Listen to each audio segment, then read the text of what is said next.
All right, guys, we are here.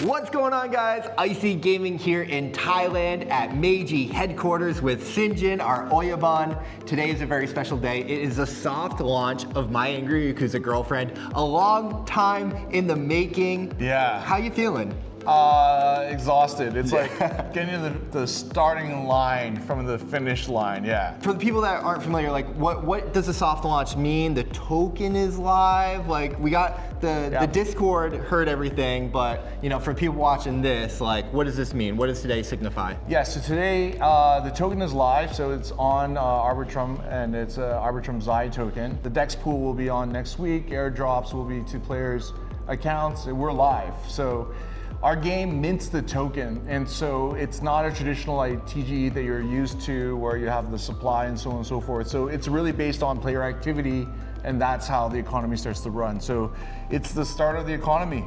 Very exciting. You can't iterate on an open economy, you F-heads, you guys know the quote. Yeah. So just like, I know, listen, we've been hanging out for the past 2 days. I know how deep the game economy, the design goes. 30 seconds.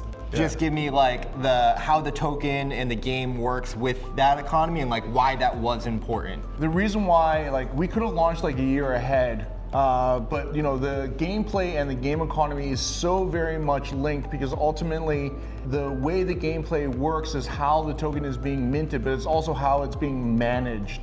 Right, so there are the entry fees per match, and there's 3 different formats of the matches which give you kind of progression. And so like there's a way that there's like totally no risk, right, to simply play, and then it kind of scaffolds into the next level of risk depending on like how you want to play your strategy for it. So it was, you know, really important. I think it's easy to make a game that mints the token. It's very difficult for a game to like manage that token flow. So for us, you know, we have like 17 different economic levers within the gameplay itself to manage that, from the game format and the different games and the weapon damage and so on and so forth, the length of the sessions. So that's all been done. I think the biggest thing was that also, you know, it's a game. It had to be polished, it had to be optimized enough, and that's what we spent, oh my God, like 8 months doing. So here we are. Amazing. Let's talk about that. How are you feeling about the current build right now? We had a bunch of people playing in the Discord and here at the lounge. I played, it felt super smooth. I'm really enjoying it. We got the shooting range now, which I love and need because I'm still getting good at the game. So yeah, how are you feeling about the current build? It's never been better. It's like 2x optimized from what it was. One of our players, Dub, love you Dub, he said it's actually 3x. I killed Dub today too, by the way, so let's go. I'm holding on to that. Yeah, like it's 3x more optimized, and I think like our game is deceptively simple because it's a stylized art form. Like, I mean, we were not going for AAA anyways. So, but there's a lot of engineering that went into this because unlike a lot of other multiplayer games, ours is global, right? And so there's always going to be some connectivity issues. Like, you cannot play our game unless you have 100 megabytes up and down. You can't play our game unless you're from a certain country that cares about international traffic, that does the routing properly. But in terms of overall, yeah, like whenever you do a launch and it doesn't break, I mean, I'm pretty happy. I mean, there's still a few bugs to work out, and we are like taking care of that. But like the really big engineering tasks, we're good. Congrats, congrats. I gotta ask you, Sinjin, you know, we love you so much and we're so inspired by you for doing things your way and having your vision and your convictions. And I know that you've like largely self-funded the game. We are here now in Thailand at your gaming cafe, which you self-funded. Can you just like speak to that just a little bit? Like, how much money have you personally put into the game to get it to this state, and like why? Okay, so for the game itself, it's, I'd say probably around like 4.1 million US. Of your own money? Yeah, yeah. To make this game? Yeah. Well, we did get like, you know, we were like, you know, early, like mid 2000 or late 2021. We did get offers for funding from VCs and different groups. And I said no, because what they had asked was, you know, work with this guild, like this is the mechanic you need, and then we're gonna do this single token, which is, you know, gonna do this and this and this. And I'm like, if you do that, the economy is absolutely not gonna work. But they're like, okay, but everyone's doing it. This is the growth hack, and like, if everyone is like doing this and you're saying it's wrong, like, then you're basically saying everyone's wrong and you're the only one right. I'm like, I'm not trying to say that, but I think a lot of other people didn't have the option to do what I did. So, you know, there's a kind of like logic tree from first principles you kind of look at, and certain things like, okay, we're gonna build a network and then the games are gonna come and then the network's gonna be great. Okay, it sounds like it's plausible in theory, but actually not at all. I mean, you need the hit game first, or you need the hit application first, and then the network really builds around it. It's the same way. So for me, being older and having an exit, having sold my company to CP Alibaba back in the day, you know, I had the funds. I have a very supportive wife who doesn't mind that I'm crazy, and I have a really great team. And so, you know, obviously I didn't expect it to get to this point. I expected to have launched like a year before. I mean, this venue itself, like again, like I budgeted like 280,000 US, and it ended up being $500,000. But like, it's marketing. You have to get to a certain level, right? Yeah. But we did do a small raise with our community and with some KOLs and really prominent Web3 people. But I've never said who they are, because I didn't want to use that to say, okay, look here, our game, you know, come and invest more or whatever like that. I did that to get like alignment, and for me, my investors are my responsibility. They're not my exit liquidity or something I'm gonna scam. It's different, because like, it's not just that I'm doxxed. Like, I actually have accomplishments in the industry. I have a family, you know, like there's a certain level of reputation that I've built up over, you know, 30 years of working, that it's you know, it's important. And I'm from the generation where it's like, you gotta show rather than sell, you know? So yeah, I think a lot of other founders won't do that. I lived my life doing things which a lot of people thought were impossible, and I did it. I mean, when I say like I've legalized poker in Macau and I introduced online poker to Macau, and I can confidently say, okay, honestly, I'm like, if like at least 70% responsible. Yeah. I mean, for me to say that is like, would be such a huge exaggeration from anyone to say like, oh, I established 70% of like this entire market in this. But I actually did do that. Like, I flew 90 flights a year. In 2 years, I took 4 days off where I didn't work. You know, I was like managing like the, you know, poker room in the casino. We'd have like whatever, $1.5, $2 million prize pools, like given over a week, 2 weeks and stuff like this. But, you know, once I see something very clearly, and I have enough experience to like kind of measure whether or not I'm like, you know, delusional or not. And I said, yeah, you know, the biggest thing was that this, like, we're making MAYG, and I realized, okay, definitively for me, we are solving problems that Web3 initially with Axie Infinity had, and we're solving these things for Web2. And, you know, and I was a former like management consultant and stuff like that. I have enough experience to know that these solutions are legit. But building it out, I mean, that's the whole thing, right? Like, you're building it out and it's like 1 year, 2 year, 3 year, and we're like, my first like kind of like moment of like conviction was like, I was at like 1.2 million, right? And I had an investor who was gonna be a partner to come in and take 1/3, right? And they pulled out after 3 months. They diddled out in 3 months. And then I continued to build at the rate that I had built at, assuming that this person was gonna come in, this organization. And then I was like at 2.1 million. And then at that point, I'm like, okay, fuck it. All right, I'm gonna go, right? And then, to be honest, like after 3 million, I really stopped counting. But like, I would get like a call from my trustee and like, are you sure you wanna break this? Like, you're gonna have the penalties, whatever, like, I gotta break it, right? And so like, some of the funding that has come in that we had done were like with certain partners, but with other individuals that were everyone was strategic. Like, I've had offers obviously for like a lot of dumb money, but I'm like, no, right?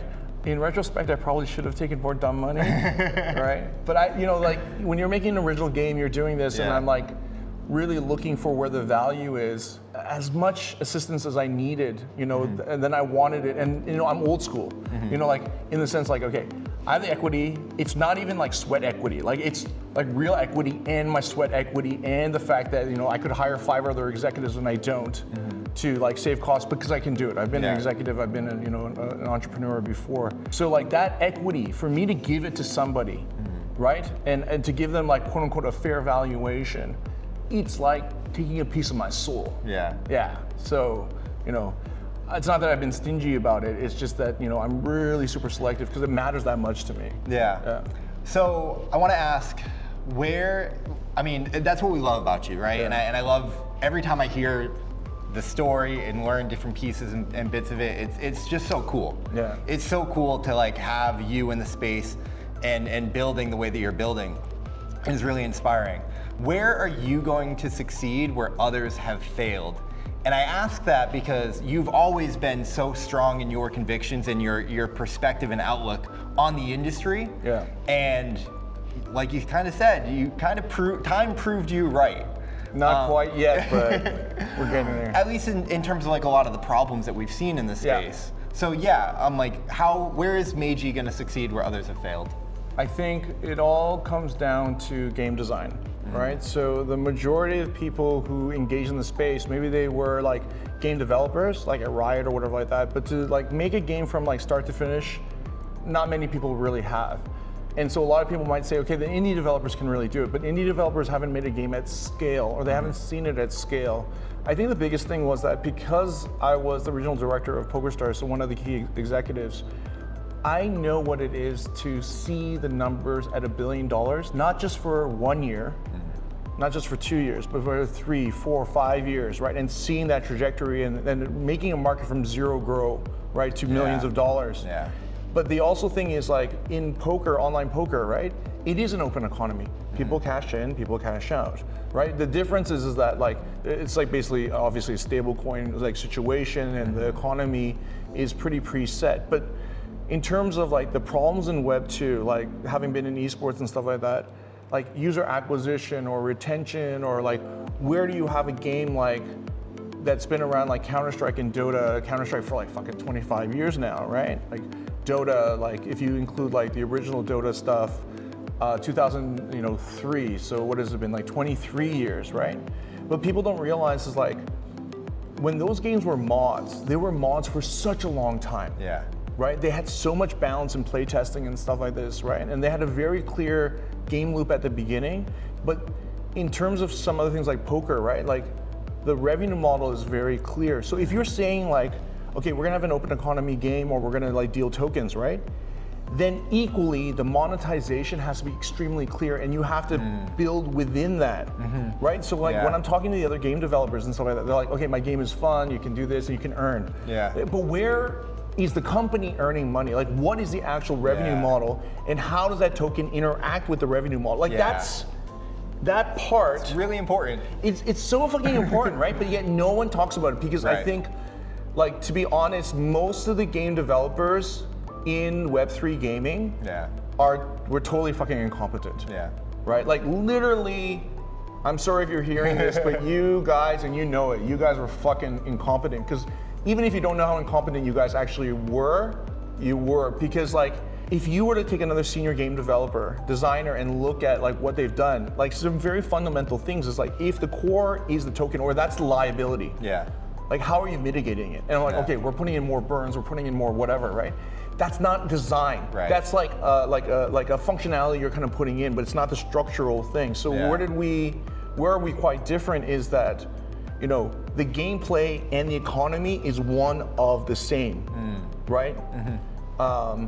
And from that point, having understood, like if you were to look, if I was to do a deep dive on our business model, all the elements of like poker or casino or card games are all in there, but I've reorganized it, right? But if you don't know that industry very well, if you don't know the competitive space very well, you don't know multiplayer games very well, you don't understand the psychology of how players like move from being like low risk players to high risk players, right? Which a lot of people don't have that experience at all, right? Like even if you're running like your own poker room and it's like, like social free to play or whatever like that, like Zynga. Yeah. They don't know how a player moves from here to here. Yeah. Right? Because it's like, okay, a player's a whale, they come in and they stay a whale. They're like, don't want to deposit, they never deposit. Yeah. They just take them for what it is. But there's this player progression aspect of it, right? What I can say is that if I really talk deeply with a lot of the other game founders, right, they can't. Yeah. Not at all. Yeah. So like there in itself, I think it all comes back down to game design and whether or not you were really focused on what was actually the real thing, rather than thinking, okay, well then the game mints and we got the marketing, we got the channels, and we're gonna put in burns. Yeah. Like I'll give you an example, okay? Let's say you say something like Steppen, okay? Great, like numbers, so on and so forth, right? But the way they put in their burns are like, okay, you buy new shoes and you get to like do more and so on and so forth, right?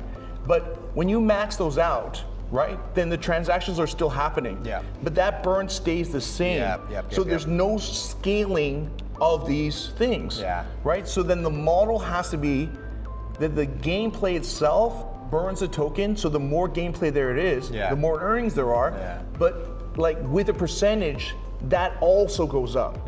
But that doesn't happen because it's a feature, it happens because it's integrated within the gameplay. So there's not like one thing that I could say, but in terms of like overall like seriousness, like how serious did you understand the problem and like seriously like address it? Yeah, I think that's where we stand out. You know, to be honest, like I don't want to be the only one who's right. Right? Because then it's like totally on me, right? But at this point, like, fuck it. Like, if I'm the only one right, then I was the only one right, you know? I love that. Couple more questions, because I could just talk, I love talking to you and it's fun. In terms of other people that do inspire you or that you look to in the space you consider, you know, peers that you're like, yes, like, fuck yeah, that's awesome. Like, who are some of those people? Number one, like Gabe Leiden. You know, and you know what's funny is like Marco Arturo, he was in with Azra and they left. And you know what's funny is like those two are like, I would consider them my peers or even my seniors in some respects, even though we're all comparable ages or whatever. But like they basically like left Twitter and they said, fuck Web3 and how it is, because it's all fucked up. And I'm like, you know, I'm gonna give it a go. You know, like I don't want to assume because I'm older. And what I've noticed, like being in technology for like, you know, 30 years is that if you're older, you're not native to the technology or the thing, the trends, and then you miss the opportunities. Okay, so like, okay, I'm like, I don't want to be arrogant about it, but in the end, they were right. And then they exited. Like, had I just stopped? I don't know. Your Web3 rants are great, man. Like your call to actions. Like you're like the Web3 game developer whisperer. And I love it and I appreciate it. I think it's ranter. I think it's great. Gabe and Mark are great call-outs. Anybody else? Like shout out? Obviously, Paul Bendner. I mean, he's such a pleasure and to talk with, but he's just awesome. You know, I love Koji. Parallel. Like he's so real. And then you know, like there are a few other developers, like again, like mostly gamified, like Panel and stuff like that. Michael and stuff like this, but like then you know we're getting into like disagreements on some fundamental stuff. But it's funny though, like you know, like with the gamified panel, right? Like we'll get in disagreements, but like usually the core will be there. But when the core's not there, you've seen me like go fucking ballistic on the panel. Like you guys are all fucking gutless, wang, dickheads, morons. One of the best moments ever. We are standing in Bangkok, Thailand, in your $500,000 gaming lounge. Just like, how does it feel to have been building MAYG and then to create this lounge? Like all these things that you set out to do, you have been doing and are doing. Just how does that feel? You know, it's a slog. I don't feel any pride in what I'm doing. It's more like out of necessity, right? So like, if you build a game that's supposed to be integrated with crypto, actually, you can't launch it on Steam because Steam only allows games that are non-crypto, right? So then, if you're able to launch on Steam without that, then that means like your integration was weak in the first place, or not at all, right? Because if you just layered it and you could just remove it, then what the fuck is that really truly a Web3 game, right? But then why do people go on Steam with their Web3 game that they'll start to integrate the tokens later? Is because of distribution, right? Because you know Steam is it, like Epic's not, right?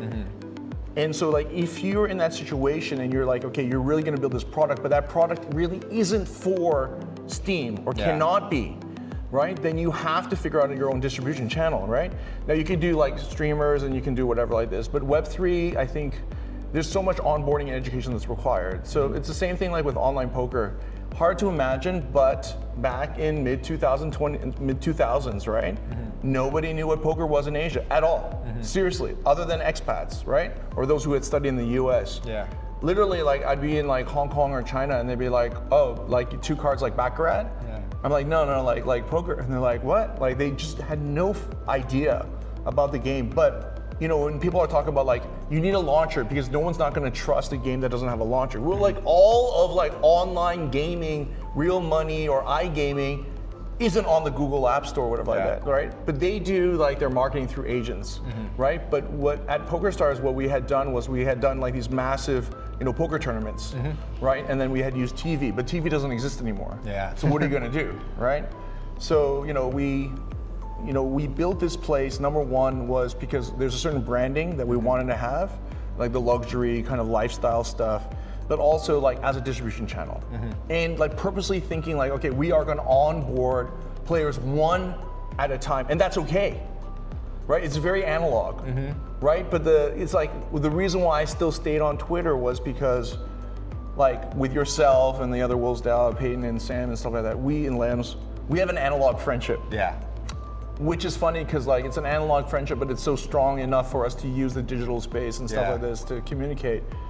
So like doing this, or like even setting up my own in-house influencer program. Like I mentioned this to you before, it's like, okay, let's say that I get an influencer, but I need it sustained. I can't afford that, right?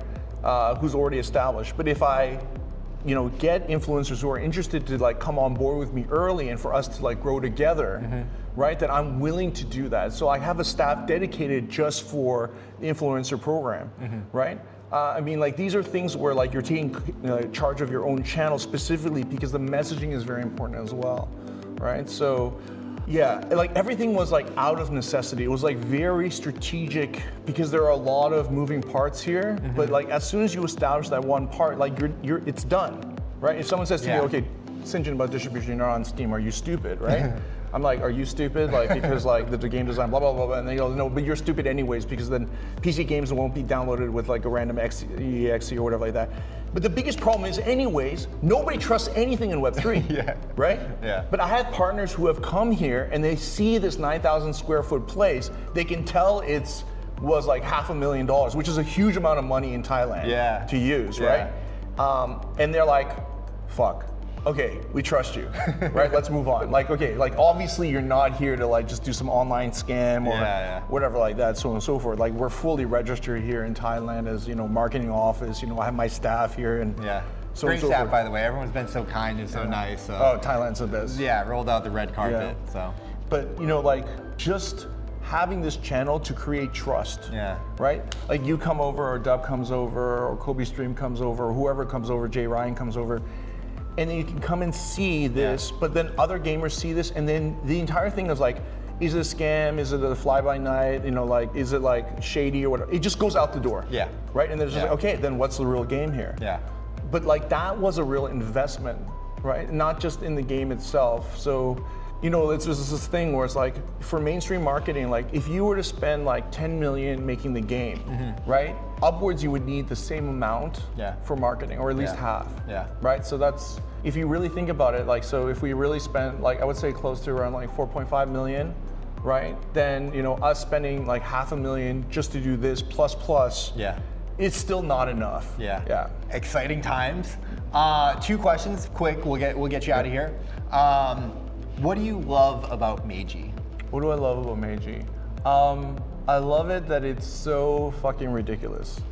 Yeah, I love it that it's waifus, but not like big booby waifus. It's like, I try to be very like, not classy, but really real with it. Like it wasn't meant just for like gooners. It was meant for, I really recently learned that word too. It was meant for actual gamers. And like focus tested the game with housewives, and they love it. And they're not offended by it, but I think, obviously if you mention it, people can get offended, like, what do you think of the boob size or whatever like this, but like, they just got into it. And, like, I think the IP Like, there's an entire backstory here. We have 2 comics coming out, they're almost done. We have a live action movie script already done. And there's been interest for it, so it's pending with a production team right now. This is a new form of gaming. Like, in the sense that, like, if you were able to actually have an open economy within a game, then if that's able to grow, that has like endless possibilities. I mean, like, people look at 7 Second Life and they don't really understand like how powerful that was for a bit, right, of time. And not even a small bit, for quite a long time. Creating this digital economy, it's really that. It's not just a game economy, right? And that's what I'm really, like, I almost feel like MAYG itself could be the real like killer example of a crypto app, just because, like, you know, if you really think about like what is the real crypto killer apps, like where are people making money? It's exchanges, like dexes, perp dexes, and then what? Like, honestly, right? And so like, it's like currency itself isn't really the innovation. It's what it allows, right? And it allows like anyone to actually make an economy. But that's one of the hardest fucking things to do too. But in some ways, like, because it's plausible to do with the game, I think it's worth a challenge. For anyone watching, why should they go play MAYG? Sell them on it in 20 seconds. Okay, so if you are a play to earn player, a risk to earn player, someone who just wants to earn from a game, please do not play MAYG. Don't even, just say bad things about us online, on Twitter, to your guild, everything else like that. If you want to be part of a really unique gaming experience and a really unique community, and you want to be part of a game that could be a forever game, then, you know, give it a whirl, right? It's a lot different than what you would expect the typical video game to be, because it's not meant to be that. It's like, it's meant to be, the game is the medium for the economy. And if you think that I'm nerdy and you didn't understand what I was saying, don't worry about it. Like, if you want to just try it, because that's the way it's meant to be. Like, I mean, this is the theory of everything, but like, you know, we have Danny and Wukash, who are 2 of the top veterans from the, you know, gaming industry, like spanning back like EA, you know, Sega, and so on and so forth. It's not just myself, obviously. We're really proud of the game, and I think the community that we're building is truly a gamers community that is like more forward thinking.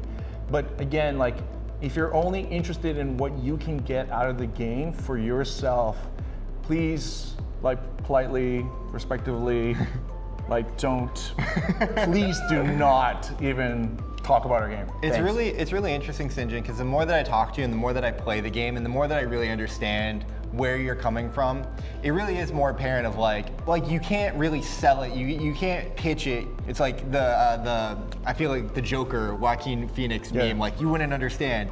And it's like, no, you have to play the game and understand what we're doing here. And there is treasure hidden in there for you to find, but you're gonna work to find it. And if you don't want to do that work, that's fine. Like, this is not really for you. And so I really kind of respect that, and it's like bringing me around to this your vision. So it's really cool. I wanted to ask, last question, close out, crypto gaming, Web3 gaming. You've always kind of been, you know, on this, really on your I don't want to say that. High horse? Yeah, no. Like, I was pedestal, but like, no, you have been preaching to the space. Like, if you're just trying to come and, you know, participate, like, that's not enough. Like, the opportunity here to take over and to dominate and like to do something that's never been done is so massive, and like, that's the only thing that's worth like aiming for and shooting for. And if you're not shooting for that, then like, you get out of here. Like, just speak to that real quick. Like, how do you still view that? Like, the message to the space. You know, it's so funny, like, you see birds fly, and you know that organisms can fly. Mammals can fly, okay? Well, they're not really mammals, but like, whatever, like warm-blooded animals can fly. So humans have tried to fly for thousands of years, and then during that time in the, you know, whatever, early 1900s, right? Like, right blooders, they actually crack it. But at that time, there were so many attempts from major companies and industrialists to fly, and then at a certain point, if you were to go back and read the newspaper articles, it's not possible. right? It's not going to happen, but yet it is possible because we can see birds flying. Yeah. Right? Yeah. So like there's this kind of like disconnect. Like there's something like amazing that definitely can happen because birds are not dropping out of the sky. Yeah. But humans are still not able to do that. Yeah. Right? But it's also something like why? Because the idea of humans flying is such like an amazing, momentous kind of understanding, which led to everything else in our modern society, right? Instead of having to take a boat to get to Thailand, you flew, and you flew at whatever. In the same way, like that's what real innovation is. And so when a lot of players are like looking at it, and like a lot of people are looking at it, and they're like, okay, it's another game, it's something to invest in, something that I can understand. The fact is that if everyone agrees with you that this is a good idea, it's not a good idea. Because if it's that easy to conceptualize, it's not worth doing because it is that easy to execute. And the reason why people haven't done it, because it's just another feature. Yeah. Right? Yeah. But if you really want to do innovation, it's really, really, really tough.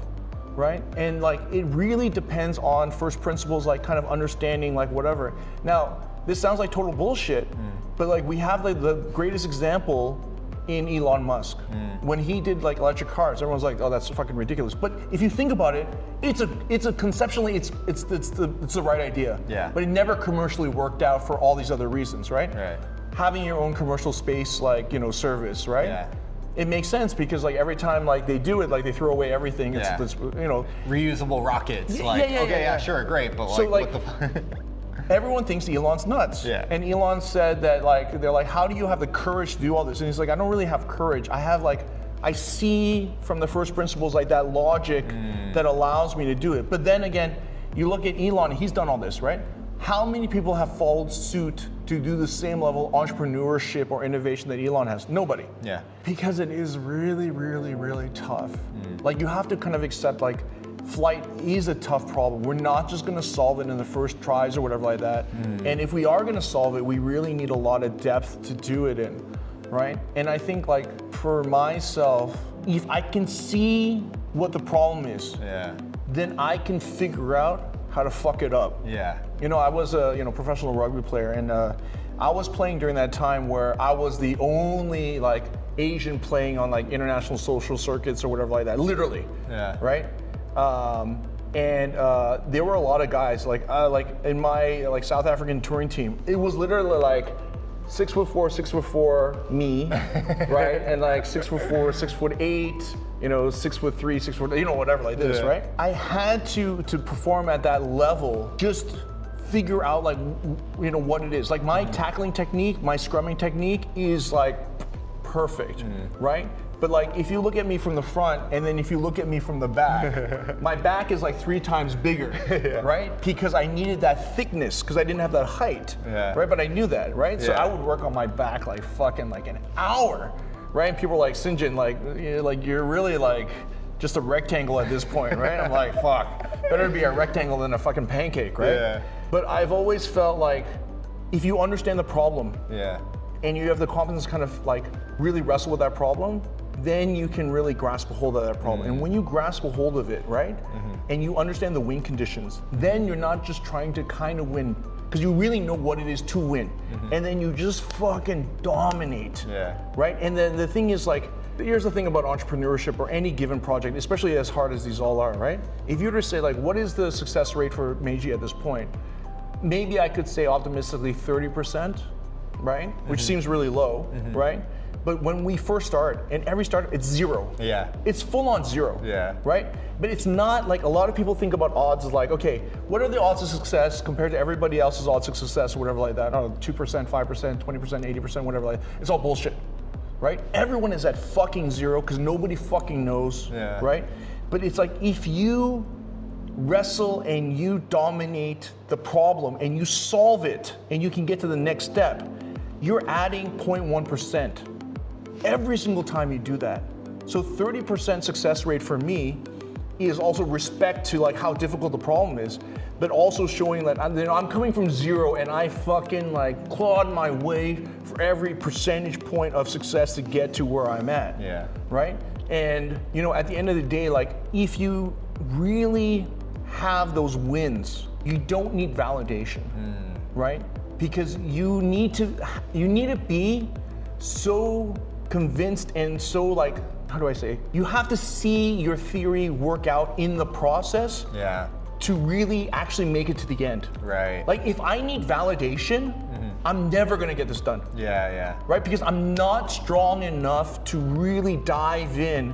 Do the work that needs to be done. Exactly. Yeah. Exactly. Yeah. Right? I mean, Rambo doesn't need to go, hey, good shot, Rambo, good job, whatever like that. No, Rambo is Rambo. Yeah. Right?